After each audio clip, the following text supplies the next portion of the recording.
เศร้าหนุ่มแขวงจำปาสักจัดกิจกรรมบริจาคเลือดเพื่อช่วยเหลือสังคมในถ่ายอาทิตย์ที่ผ่านมาคณะเศร้าหนุ่มประชาชนปฏิวัติลาวแขวงจำปาสักร่วมกับองค์การกาแดงลาวและบริษัทฮอนดาปากเซ่ได้จัดกิจกรรมบริจาคเลือดเพื่อช่วยเหลือสังคมโดยการเข้าร่วมเป็นประธานของทานศรีทนแก้วผู้วงศ์คณะประจำภาคแขวงผู้สินำองค์การจัดตั้งมหาชนแขวงทานอุดมศักดิ์ดีวิไสกรรมการภาคแขวงเลขาคณะเศร้าหนุ่มประชาชนปฏิวัติลาวแขวงจำปาสัก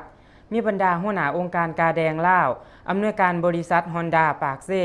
คณะเศร้าหนุ่มและสมาชิกเศร้าหนุ่มจากแผนกการกรมกองอ้อมขางสถาบันการศึกษาเขาห่วมอย่างพร้อมเพรียงกิจกรรมการบริจาคเลือดของบรรดาสมาชิกเศร้าหนุ่มในครั้งนี้เป็นอีกหนึ่งใน4กิจกรรมที่คณะเศร้าหนุ่มได้จัดขึ้นเพื่อเฉลิมฉลองวันศาสตร์2ธันวาคมครบรอบ42ปี